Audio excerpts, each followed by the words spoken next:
Hello everyone, I am Nitin Kumar Upadhyay. आज की मैं इस वीडियो में बात करने वाला हूँ डायरेक्ट इन्वेस्टमेंट के बारे में, जिसके थ्रू आप पैसिव इनकम जनरेट कर सकते हो।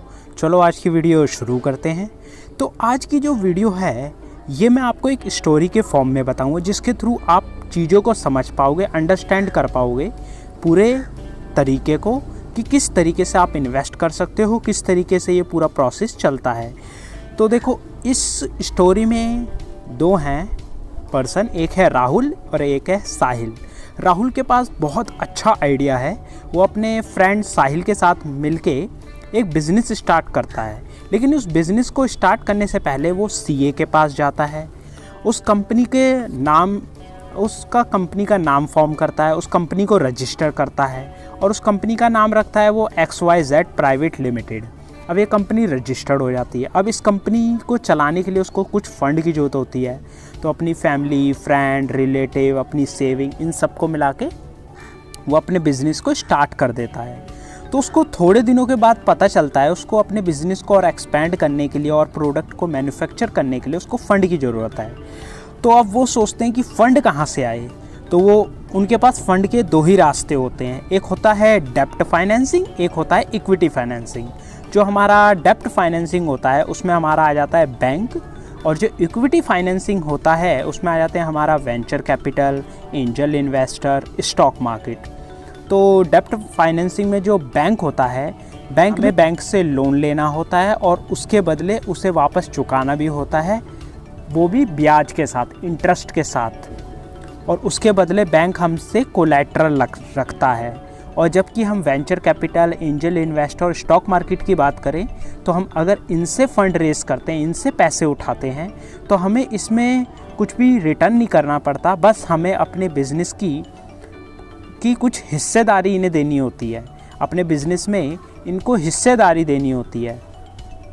तो ये सबसे पहले राहुल और साहिल मिलके जाते हैं बैंक के पास, डिस्कस करते हैं, अपना आइडिया बताते हैं। उसके बाद वो फ़ंड के रेस के लिए बात करते हैं। तो वहाँ का जो मैनेजर होता है वो कहता है कि हम आपको लोन नहीं दे सकते, क्योंकि आपका बहुत अर्ली स्टार्टअप है, आपकी बिज़नेस की कोई वैल्यूएशन भी नहीं है, ना आपके पास कोई कोलेट्रल है, कुछ भी चीज़ गिरवी रखने के लिए नहीं है, तो हम इस बेस पे आपको लोन नहीं दे सकते। तो बैंक से लोन लेना उनके लिए बेकार हो जाता है, वो नहीं ले सकते। अब आ जाते हैं इक्विटी फाइनेंसिंग पे। इक्विटी फाइनेंस में हमारा पहला आता है venture capital. Venture capital basically जिन इन्वेस्टरों को स्टार्टअप्स में इन्वेस्ट करना है उनसे पैसे रेस करती है।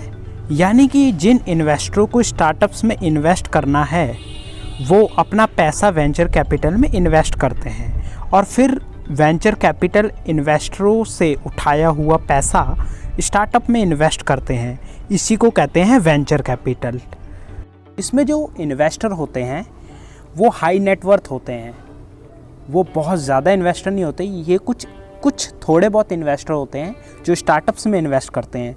बट जो XYZ प्राइवेट लिमिटेड है राहुल और साहिल की, इसमें वो इसलिए इन्वेस्ट नहीं करते हैं क्योंकि इसमें उनका बहुत अर्ली स्टार्टअप होता है। और जो वेंचर कैपिटल है वो कभी भी अर्ली स्टार्टअप्स में इन्वेस्ट नहीं करती है, वो थोड़ा सा अच्छे रिकॉर्ड को देखती है, उसके परफॉर्मेंस को देखती है। बट इनका तो बहुत अर्ली स्टार्टअप्स है, तो उनके लिए, राहुल और साहिल के लिए, वेंचर कैपिटल से फ़ंड रेस करना भी मना हो जाता है। अब आता है स्टॉक मार्केट।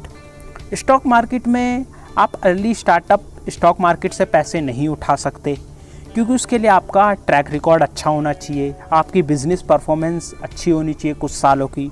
और दूसरा, स्टॉक मार्केट से फ़ंड रेस करने के लिए आपको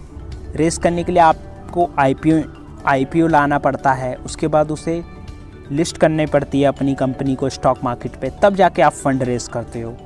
बट इनका तो ऐसा बिज़नेस है ही नहीं, इनका तो बिल्कुल अर्ली स्टार्टअप है, तो ये स्टॉक मार्केट से नहीं उठा सकते पैसे। अब लास्ट आ जाता है हमारा एंजल इन्वेस्टर।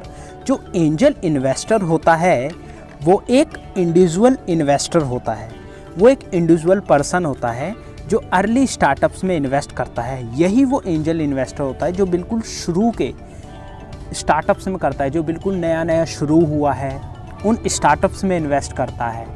और ये एंजल इन्वेस्टरों को ढूंढना शुरू करते हैं राहुल और साहिल, और ये एक इन्वेस्टर को ढूंढ लेते हैं, एंजल इन्वेस्टर को, जो इनकी कंपनी में 10 करोड़ रुपए इन्वेस्ट करने के लिए रेडी हो जाता है।